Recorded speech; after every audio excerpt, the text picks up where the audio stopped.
Every spring, the same dilemma. Should I split or not? If I split, will the colony weaken? If I don't split, will it swarm? Modern beekeeping doesn't give a clear answer to this question. Amish beekeepers of the 1890s never asked it, because for them, splitting was not a decision, it was a system. When the colony reached a specific threshold, after giving specific signals, it was split, with specific frames. The result was the same every time. Swarming prevented, two colonies continued producing, the apiary grew. Zero purchases, zero losses.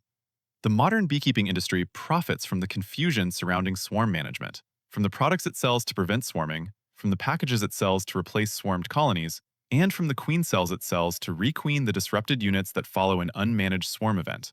The Amish system eliminated the revenue opportunity at its source by eliminating the confusion. There was no decision to make.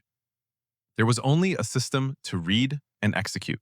And that system, applied correctly in the biological window the colony's own signals defined, prevented swarming and expanded the apiary simultaneously, without purchasing anything, without losing a single bee to an apple tree, and without the season-long recovery that an unmanaged swarm imposes on every colony it touches. The biological mechanism behind the Amish split timing system was the swarm impulse itself, understood not as a problem to be prevented, but as a biological signal to be intercepted and redirected before it became irreversible. A colony does not swarm on impulse or by accident. It swarms at the conclusion of a precise biological sequence that begins weeks before the swarm departs, progresses through identifiable stages, and crosses a threshold of commitment beyond which the colony's behavioral reorganization toward reproduction becomes extremely difficult to reverse. The Amish beekeeper who understood this sequence did not try to prevent swarming by adding space or removing queen cells after the threshold had been crossed. He intercepted the sequence at the earliest identifiable stage, before the colony had committed to swarming at a physiological level, and redirected the biological energy that was building toward reproductive division into a managed split that achieved the same population distribution the swarm would have produced while keeping both resulting units on the same property, both in production, and both oriented toward the nectar flow, rather than toward finding a new cavity in a neighbor's tree. The split was not a response to the swarm impulse. The two-signal identification protocol that governed Amish split timing was the practical tool that transformed the biological understanding of swarm preparation into an actionable management decision. The first signal was brood nest compression, the visible reduction of available laying space caused by incoming nectar and pollen migrating into cells that the queen needed for brood production. This compression was readable during a routine frame inspection as a band of capped honey pressing down from the upper frames into the brood area, and a band of densely packed pollen pushing up from the lower frames, leaving the queen operating in a progressively narrower corridor of available cells between the two bands. An experienced beekeeper could identify this condition in 60 seconds of frame assessment without pulling every frame. The compression was visible from the end of the hive body as a change in the coloration pattern of the frames visible from the outside without a full inspection. The second signal was forager idling at the entrance, the behavioral pattern described in the first paragraph that appears in the morning hours when foragers should be departing for the field, but instead accumulate at the entrance in a stationary, outward-facing posture. The frame selection sequence for the Amish split was the element most precisely calibrated to the biological objectives of the operation, and it was the element whose incorrect execution most reliably produced the two failure modes that gave splitting a reputation for difficulty in apiaries that attempted it without systematic guidance. The first failure mode was a split that weakened the original colony's forager workforce by transferring forager-age bees along with the selected frames. The second failure mode was a new unit that received insufficient nurse bee coverage for the brood it contained, resulting in chilled brood and queen rearing failure. Both failure modes traced to the same root cause, frame selection based on the beekeeper's convenience rather than on the specific biological requirements of each resulting unit. The Amish frame selection protocol began with the identification of 3 to 4 frames of predominantly capped brood, sealed pupa within days of emergence, not open larvae, not eggs, from the center of the compression zone in the original colony. Capped brood required no nurse bee feeding, reducing the nurse bee demand in the new unit to the level of managing the emerging bees rather than feeding an active larval population. The location of the new unit was the split execution detail that most directly determined whether the split produced 2 productive colonies or 1 productive colony and 1 unit that slowly died from forager population loss. The forager bee's orientation is fixed to a geographic location, specifically to the precise GPS coordinates of the hive entrance from which she first departed on her orientation flights as a young adult bee. When a split is performed and the new unit is placed adjacent to or very near the original hive, the forager bees who emerge from the new unit's capped brood in the days following the split complete their orientation flights and return to the original hive location. The new unit gradually loses its emerging forager population to the original colony, ending up as a nurse bee-heavy unit with inadequate forager support. Precisely the condition that leads to slow population decline and eventual failure. The Amish split protocol required the new unit to be moved to a completely different location in the apiary before the emerging bees completed their orientation flights, ideally at least 12 to 15 feet from the original hive and facing a different direction. At this distance and orientation, the emerging bees oriented to the new location rather than to the original hive, establishing their foraging returns to the new unit.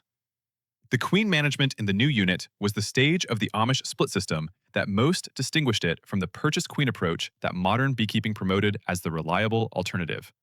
The Amish new unit received no purchased queen, no introduced virgin queen, and no mated queen shipped overnight from a supplier. It received the biological conditions under which it would raise its own queen from the youngest larvae present in the capped brood frames at the time of the split. The nurse bees transferred with the capped brood frames found themselves in a queenless condition. They assessed the available brood and selected the youngest larvae accessible to them, typically those on the very edge of the capped brood zone where the brood age transitioned from capped cells to the youngest open larvae that had not yet been sealed. From these youngest available larvae, the nurse bees constructed supersedure-type queen cells and provisioned them with the full royal jelly volume that a nurse bee population focused exclusively on 1 or 2 queen cells could deliver. The timing precision of the Amish split system within the spring season was calibrated to a specific intersection of colony biology and forage calendar that most modern split advice never addresses, because most modern split advice focuses on how to split, rather than when in the seasonal context the split produces the optimal outcome for both resulting units. A split performed too early in the spring, before the colony had reached the population threshold required to sustain 2 functional units through cold nights, produced a new unit that could not maintain brood temperature in the thermal zone of its reduced population, resulting in chilled brood, failed queen development, and a weakened new unit that required weeks of recovery before it could contribute to the season's production. A split performed too late, after the primary nectar flow had begun, disrupted the original colony's forager population at exactly the moment when that population should be at peak foraging intensity, reducing the original colony's honey production during the most productive period of the year. The Amish optimal split window fell in the 10 to 14-day period immediately preceding the anticipated opening of the primary local nectar flow. The long-term apiary growth arithmetic of the Amish split system was the economic argument that made it the management practice of choice for every Amish beekeeper who applied it consistently, and the argument that the packaged bee industry has never been able to match on a per-colony basis. A beekeeper who begins with 8 colonies and performs 1 correctly timed split per colony per spring ends the season with 16 colonies, all of them locally adapted, all of them queen-right from queens reared in the optimal spring conditions, and all of them oriented toward the same forage landscape that the original colonies had been working for years, at 0 purchase cost for the 8 new units. A beekeeper who begins with 8 colonies, loses 2 to swarming during the season, and replaces them with purchase packages in the following spring has spent money to return to the same colony count he started with less locally adapted genetics, queens whose provenance and rearing conditions are unknown, and populations that must build from a 3-pound package rather than from a fully drawn comb unit with emerging capped brood. The compounding advantage of the split system was not simply that it prevented swarming in any given year. The integration of the split system with the honey production calendar required one additional management decision that the Amish beekeeper made in the weeks following each spring split: the assessment of which resulting units were strong enough to contribute to the primary nectar flow, and which required additional building time before they could support honey production. The original colony, which retained its forager population and its established laying queen, was typically ready to work the nectar flow within days of the split. Its supers were added at the normal pre-flow timing, as if no split had occurred, because no disruption to its forager workforce had taken place. The new unit required a different assessment. In the first 2 weeks post-split, the new unit's population was primarily nurse bees with no active forager component.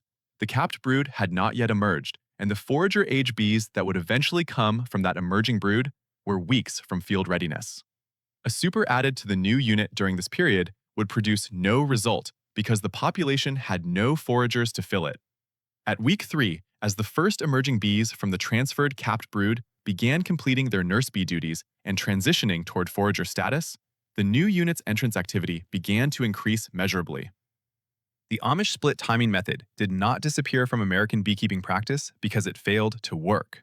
It became marginal in the beekeeping literature and education systems of the mid-20th century for the same reason most observation-based management practices became marginal. The packaged bee industry provided a simpler answer to swarm management that required less skill and more purchasing. A county extension agent could teach a beginning beekeeper to order a package in February and install it in April in one afternoon.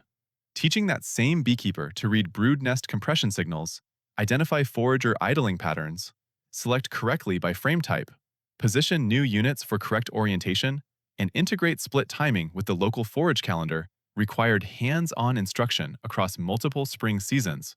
An extension investment the extension system was not equipped to provide, and the package industry had every reason to replace with a simpler prescription. The Amish retained the system because their beekeeping education happened at the hive, across multiple seasons, under the guidance of experienced practitioners, not from a single extension pamphlet or a catalog order form.